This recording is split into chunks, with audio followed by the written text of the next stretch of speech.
The low light of the cafe caught the steam rising from her tea, a small ghost dancing between her and the man seated opposite. Ava shifted her weight, the worn vinyl of the booth sighing beneath her. This was her third blind date in as many months, each one a carefully orchestrated escape from a life that felt increasingly small, a world bounded by her daughter's bedtime and the chime of the register at the library where she worked. The man, Kaito, was nothing like his profile. The picture had shown a man with a kind, if serious, smile. The man before her was a statue carved from granite and silence. He had not smiled once. His suit was impossibly sharp, his stillness a force field. He watched her, his dark eyes missing nothing, and she felt less like a date and more like a specimen under glass. She was about to murmur a polite excuse, something about a babysitter, when he tilted his head to listen to the waitress. The movement exposed the skin just above his collar, and for the first time, she saw it. A tattoo. It was intricate, a flower with 5 distinct petals inked in a deep, faded black, almost charcoal. It was a camellia. Her breath caught in her throat. The world tilted, the clatter of the cafe fading into a dull roar in her ears. She leaned forward, her voice a near whisper, forgetting all decorum, all the careful walls she had built. "My mother," she said, her words stumbling out. "She has a tattoo just like yours." Kaito's had snapped back to her. His eyes, which had been merely observant, now burned with a cold, terrifying intensity. The air grew thick, heavy with unspoken things. He did not speak. He simply stared, and in that silence, Ava felt a door open onto a darkness she never knew existed. What she did not know was that this single, impossible sentence had just undone 30 years of secrets, lies, and bloodshed. It had lit a fuse that ran all the way back to the rain-slicked streets of Tokyo, to a promise made by a dying man to his son. And outside the cafe, in a sleek black car parked across the street, a man lowered a pair of binoculars and spoke quietly into his phone. The date was over. The hunt had just begun. If you are new here, I would be so honored if you would subscribe to the channel for more stories like this one. Now, let us get into it. Ava felt the change in the room like a drop in pressure before a storm. Kaito's stillness was no longer passive, it was predatory. He placed his cup down with a precision that made no sound, a deliberate, controlled movement that was more menacing than any sudden gesture. "Your mother," he said, his voice low and devoid of inflection. It was not a question. It was a demand for information. "Where is she?" Ava's heart hammered against her ribs. This was wrong. This was not the awkward end of a bad date. This was something else entirely. She pulled back, her hands finding the edge of the table. She passed away. A long time ago. When I was a child, she tried to make her voice light, to dismiss the intensity of the moment, but it came out thin and shaky. "It was just a coincidence." "I'm sorry, I shouldn't have mentioned it." Kaito's gaze did not soften. It was as if he were looking straight through her, seeing not a 27-year-old librarian and single mother, but a ghost. He slowly reached into his jacket, and for a terrifying second, she thought he was reaching for a weapon. Instead, he pulled out a slim wallet and placed several large bills on the table, more than enough to cover their untouched drinks. "The date is concluded," he stated, rising from the booth with a fluid grace that was unnerving. He stood over her for a moment, a tall, imposing shadow. "It was a pleasure to meet you, Ava." He used her name for the first time, and it sounded like a judgment. Then he was gone, moving through the cafe and out the door without a backward glance, leaving her alone in the sudden, deafening silence. Ava sat there for a full 10 minutes, her tea growing cold, her mind racing. She tried to laugh it off, to tell herself he was just a strange, intense man. But she could not shake the feeling of his eyes on her, the cold fire that had ignited when she mentioned a simple, faded tattoo. She finally gathered her things and left, pulling her coat tight against a chill that had nothing to do with the evening air. As she walked to the bus stop, she did not notice the black sedan that pulled away from the curb a block behind her, keeping a steady, patient distance. She was thinking only of getting home to Lily, her 6-year-old daughter, the bright, warm center of her universe. Home was her sanctuary, but the sanctuary was about to be breached. The sanctuary was a small, two-bedroom apartment above a laundromat, filled with the scent of fabric softener and Lily's crayon drawings taped to the walls. It was humble, but it was theirs. When Ava walked in, Lily launched herself into her arms, all warm limbs and the sweet smell of strawberry shampoo. "Did you have fun, Mommy?" Lily asked, her bright eyes searching Ava's face. Ava forced a smile, hugging her daughter tight. "It was very quiet, sweetie. I missed you more." She paid the teenage babysitter, went through their bedtime routine, a story about a brave mouse, a glass of water, 3 kisses on the forehead, and finally sank onto her worn sofa. The strange encounter at the cafe felt a world away, a bizarre dream. She went into her bedroom and opened a small, lacquered wooden box on her dresser. It was the only thing she had left of her mother. Inside lay a few faded photographs of a woman with Ava's eyes, a pressed flower, and a silver locket. Her mother had been an orphan, a ward of the state who had died of pneumonia when Ava was just 4. That was the entire story she had ever known. She had no other family, no history to speak of. The tattoo was the one mystery. In the clearest photo, a candid shot of her mother laughing in a park, you could just see the edge of the 5-petaled flower peeking from the collar of her shirt. Ava had spent her childhood tracing that shape, wondering about its meaning. Now, to see it again so vividly on a man like Kaito, it was an impossibility that made her head spin. She closed the box and tried to push it from her mind. It was a fluke. It had to be, but sleep did not come easily. She was haunted by the memory of his eyes. Miles away, in a penthouse apartment that overlooked the city like a hawk's nest, Kaito stood before a wall of glass. His subordinate, a man named Tadashi, stood silently behind him. "The report," Kaito said, his voice calm. "Her name is Ava Roberts, 27. A librarian. A single mother to a 6-year-old girl, Lily. No criminal record. No family. Her mother, listed as Sarah Roberts, died 23 years ago. An orphan. The trail ends there." Kaito remained silent, his gaze fixed on the sprawling city lights below. "The tattoo," Tadashi added, his voice hesitant. "It is unmistakable. The Ishikawagumi camellia." Kaito finally turned, his face an unreadable mask. "Find out everything about Sarah Roberts. Every hospital she was in, every foster home she lived in. I want to know where she came from. And I want a 24-hour watch on Ava Roberts and her child. Nothing happens to them. Nothing. But I want to know every move they make. Is that understood?" Tadashi bowed low. "Hi, Oyabun." He backed out of the room, leaving Kaito alone with the reflection of a ghost in the glass.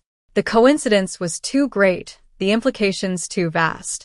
If what he suspected was true, then this quiet librarian was not just a stranger from a blind date. She was a loose thread that could unravel his entire world. Or, perhaps, she was the one thing that could finally stitch it back together. The first sign of trouble came a week later. It was an envelope slipped under her apartment door, a formal-looking letter from her landlord, Mr. Henderson. He was terminating her lease, effective in 30 days, citing nebulous violations of building policy. Ava's blood ran cold. She had lived there for 5 years, had never been late with rent, had never caused a problem. She marched downstairs to the landlord's ground-floor apartment, the letter clutched in her hand. Henderson, a paunchy man with shifty eyes, refused to meet her gaze. "It's a business decision, Ms. Roberts," he mumbled, adjusting his glasses. "We're renovating? You haven't fixed the leak in my bathroom in 6 months, Ava countered, her voice steady despite the panic rising in her chest. "This is completely out of the blue. I have a daughter. We have nowhere to go on such short notice. 30 days is the legal requirement," he said, already starting to close the door. "I'm sorry." "It's final." Ava stood in the dim hallway, the flimsy door shut in her face. This was a disaster.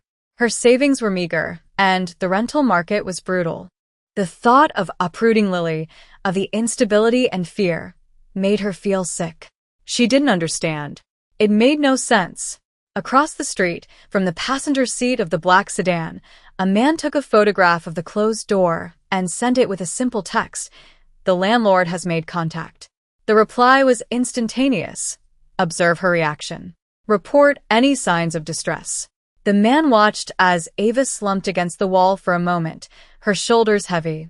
He watched her straighten up, take a deep breath, and march back up the stairs, her back rigid with a resolve he could see even from a distance. He typed another message. She is distressed. But she is not breaking. In his penthouse, Kaido read the message and felt a flicker of something he had not allowed himself to feel in years: reluctant admiration. He had put the pressure on Henderson himself, a simple, untraceable financial incentive to evict the woman in 2B. It was a test. A cruel one, he admitted to himself, but necessary. He needed to see what she was made of. Would she fold? Would she run? Or would she fight? He needed to know if she had any of the Ishikawa blood in her veins. Because Tadashi's initial report had come back with something unsettling.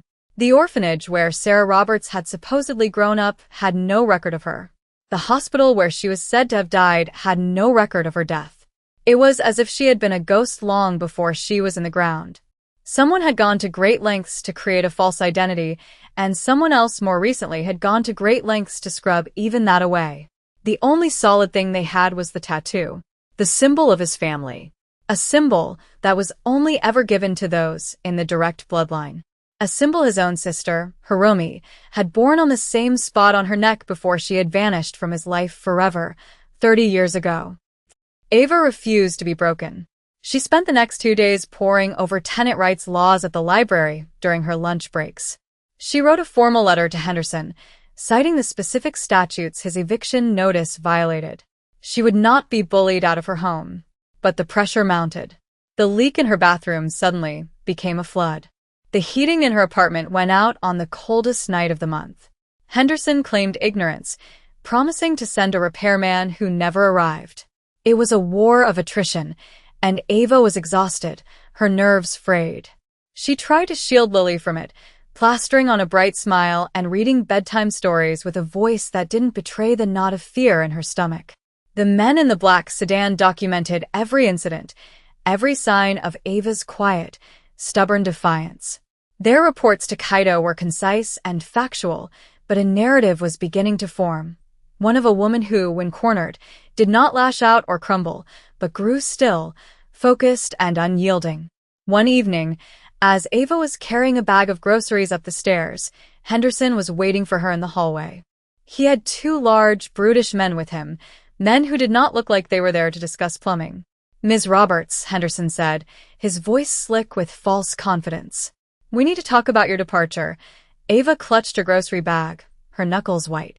"There's nothing to talk about, Mr. Henderson.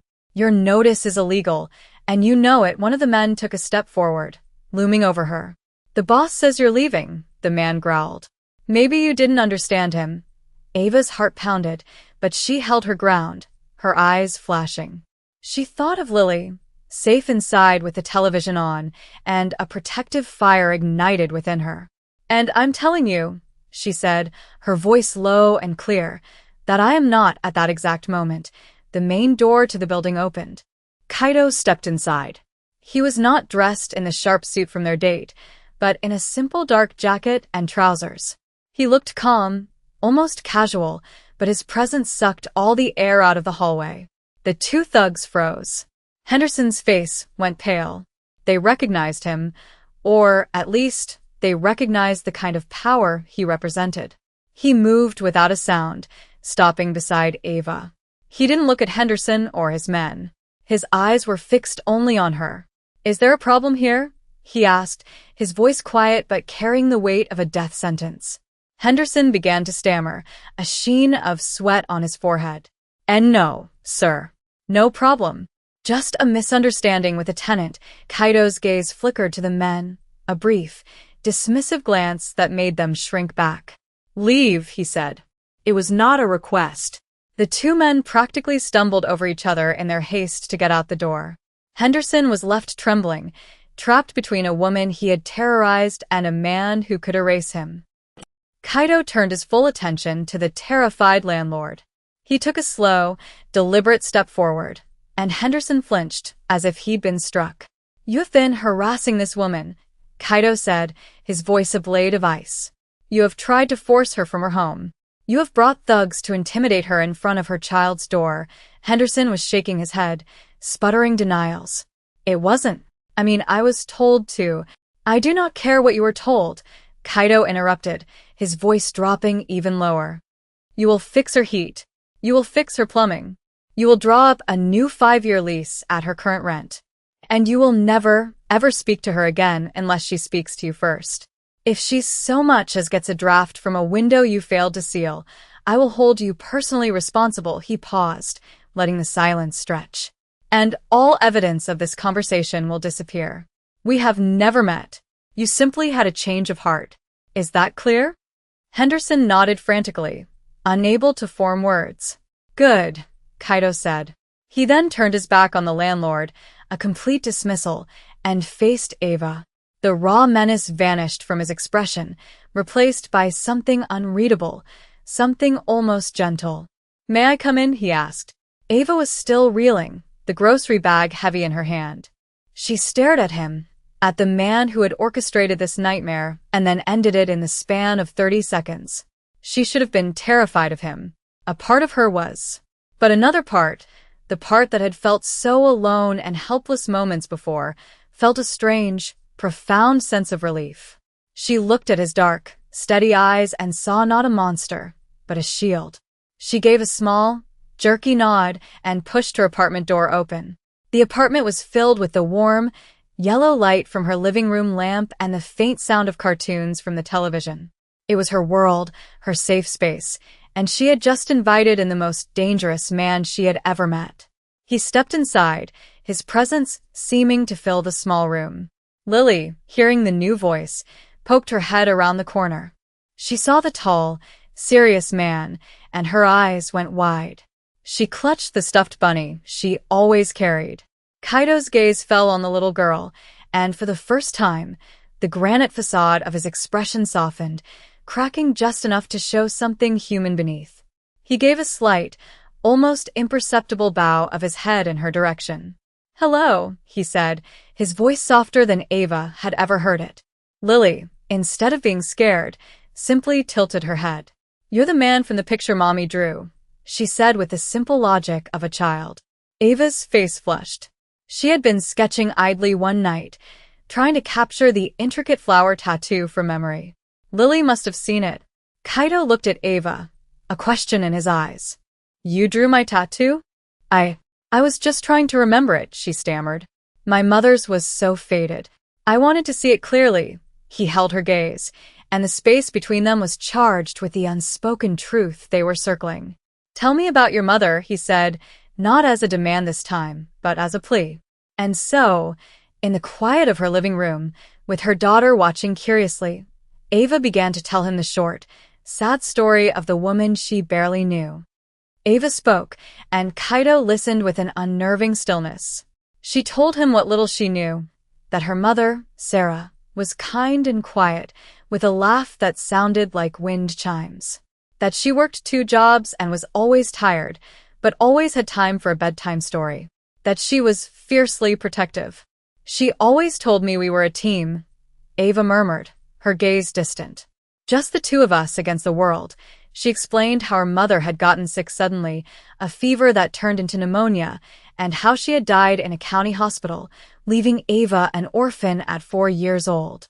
She had bounced between 3 different foster homes before aging out of the system. "This box is all I have," she said, gesturing to the small lacquered box on the bookshelf. Kaito's eyes were fixed on it.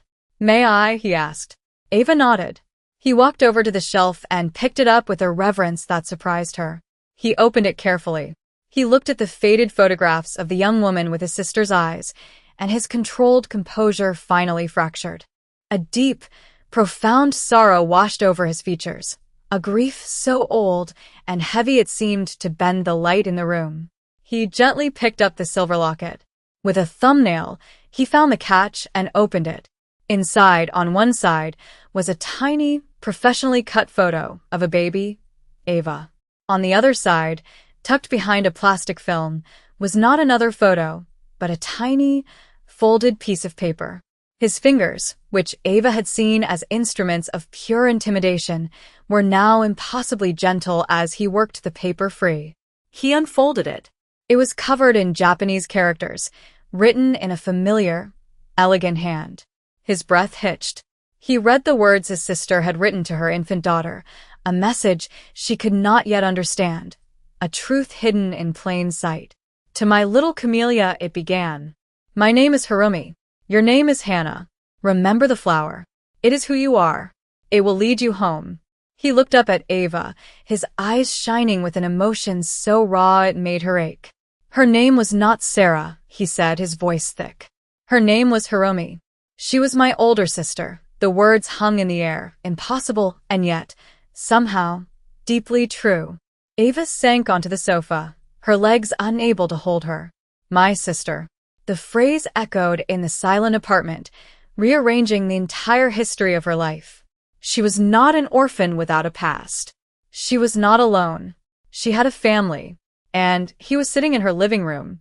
Lily, sensing the monumental shift in the room, walked over and tugged on Kaido's sleeve. Are you sad? She asked.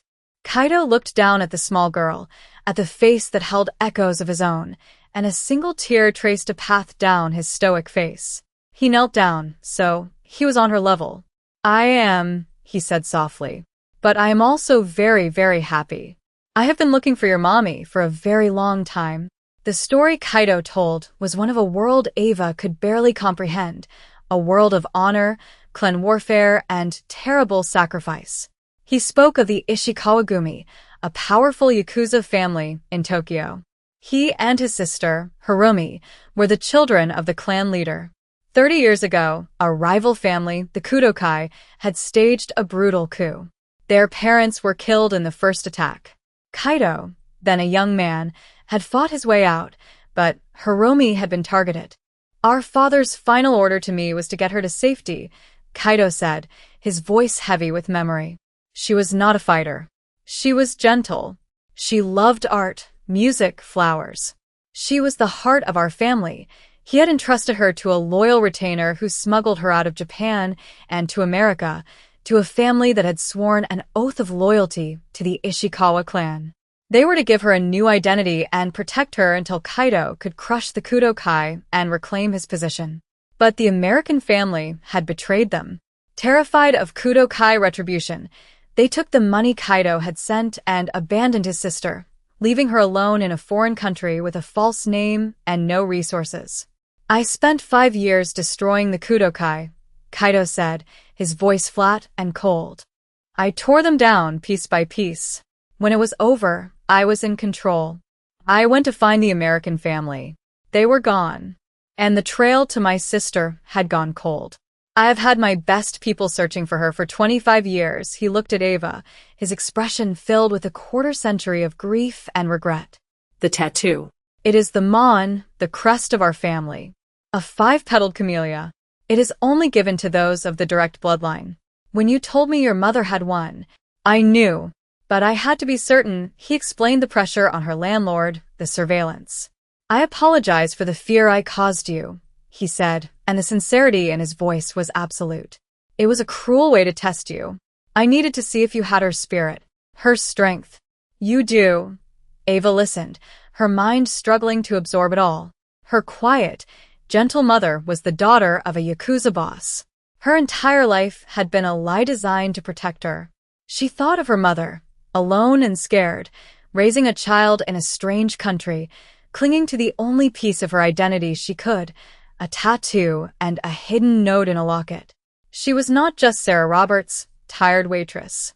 She was Hiromi Ishikawa, a lost princess. She never told me, Ava whispered. She protected me. All that time, she was protecting me from this. She gave you a normal life, Kaido said. It was the greatest gift she could give. A gift I can now promise to continue. You and your daughter, you are Ishikawa. You are my family, my blood. You will never be wanting, and you will never be in danger again. I swear this on my father's name. He reached out, his hand hesitating for a moment before he gently rested it on her arm. His touch was warm, steady. It was the first time they had made physical contact, and it felt like the closing of a circle, a connection forged in tragedy and found in a quiet apartment above a laundromat. A promise, made by a dying father, had finally been kept. The next few weeks were a blur for Ava. Kaito was true to his word. The first thing he did was move her and Lily out of the small apartment. He didn't put them in a cold penthouse like his own, but in a beautiful, sunlit house with a small garden in a quiet, safe neighborhood. It had a room just for Lily, painted her favorite shade of yellow, and a library for Ava with floor-to-ceiling bookshelves that he had stocked with first editions of her favorite authors. It was more than she could have ever dreamed of. But it wasn't the material wealth that changed her life. It was the sudden, profound sense of belonging. Kaito, or Uncle Kaito as Lily now called him, became a quiet, constant presence. He was still a man of few words, but his actions spoke volumes. He showed up with groceries, sat patiently while Lily explained the complex social dynamics of her stuffed animals, and listened while Ava talked about her day at the library, a job, he insisted, she keep if it made her happy. It is good for you to have a life that is your own, he told her once. My sister would have wanted that. He began to teach her about her heritage. He brought her old photo albums, showing her pictures of her grandparents, of a young, smiling Hiromi playing in a garden filled with camellias. He told her stories of their family, not of the violence and the power, but of the loyalty, the traditions, the art. He was giving her back her history, piece by piece. One afternoon, as they sat in the garden while Lily chased butterflies, Ava touched the back of her own neck. I've thought about getting one, she said quietly. The tattoo, Kaito looked at her, his expression serious. It is your birthright, but it is also a heavy burden. It marks you. It announces to the world who you are. The world I live in is not a safe one. My mother wore it, Ava replied, her voice firm. She wasn't afraid. And I'm not my mother. I'm not as gentle. You said it yourself, I have her strength. I'm not afraid either. A slow, genuine smile touched Kaito's lips. It transformed his face, erasing years of harsh discipline and grief. No, he said, his voice filled with pride. You are not. You are Hiromi's daughter. And you are an Ishikawa. He taught her Japanese. He taught Lily how to make origami, her small fingers folding cranes and flowers. He was rebuilding the family that had been stolen from him, and in doing so, he was healing a wound he had carried for 30 years. The feared head of the Ishikawa Gumi was finding his own salvation not in power or revenge, but in the simple, quiet love of a family he never thought he would have. The final piece of the past was laid to rest on a crisp autumn day. Kaito had located the unmarked grave where Sarah Roberts had been buried in a potter's field. He had her remains exhumed and cremated, as was their family's tradition. He arranged for a proper funeral, not a grand yakuza affair, but a small, private ceremony at a Japanese memorial garden he had built on a quiet piece of land overlooking the ocean. It was just the three of them, Kaito, Ava, and Lily. A simple stone was erected, and on it was carved her true name, Hiromi Ishikawa, beloved sister and mother. Ava placed a bouquet of white camellias at the base of the stone, her heart aching with a grief that was both old and new. She was mourning the mother she had lost, but also the aunt, the cousin, the grandmother that Lily would never know. Kaito stood beside her, his hand resting lightly on her shoulder. She is at peace now, he said. She is home later that day. Tadashi arrived at the house with the file. He approached Kaito, while Ava was reading to Lily in the garden. Oyabun, he said in a low voice. We have located the family that betrayed your sister. Kaito's face hardened, the old granite returning. Where?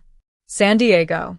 The man, his name is Miller. He runs a small import business. He has a wife, 2 children. A quiet life. Kaito stared out at the garden, at his niece and grandniece, living in the peace his sister had died to give them. The man he had been for the last 30 years, the man forged in revenge, would have destroyed Miller and his entire family without a second thought. But the man he was becoming, that man hesitated. He thought of Hiromi's gentle spirit. He thought of Ava's quiet strength. He thought of Lily's innocent laughter. He had spent his life chasing shadows and repaying debts of violence. But what debt was owed here? More violence would not bring his sister back. It would only cast a new shadow over the light he had finally found. Let him live in the quiet life he has chosen, Kaido said, his voice firm. Tadashi looked shocked. Oyabun. He will live with the knowledge of what he did, Kaido continued. His betrayal will be his prison. We will not bring the ghosts of our world into theirs. My sister is at peace. My family is safe. The war is over. He turned his back on Tadashi, a clear dismissal, and walked into the garden to join Ava and Lily, leaving the world of shadows behind him. He had found his honor not in revenge, but in mercy. It was the final, and most important, promise he kept to his sister's memory. 6 months passed, turning autumn to winter, then to a hopeful spring.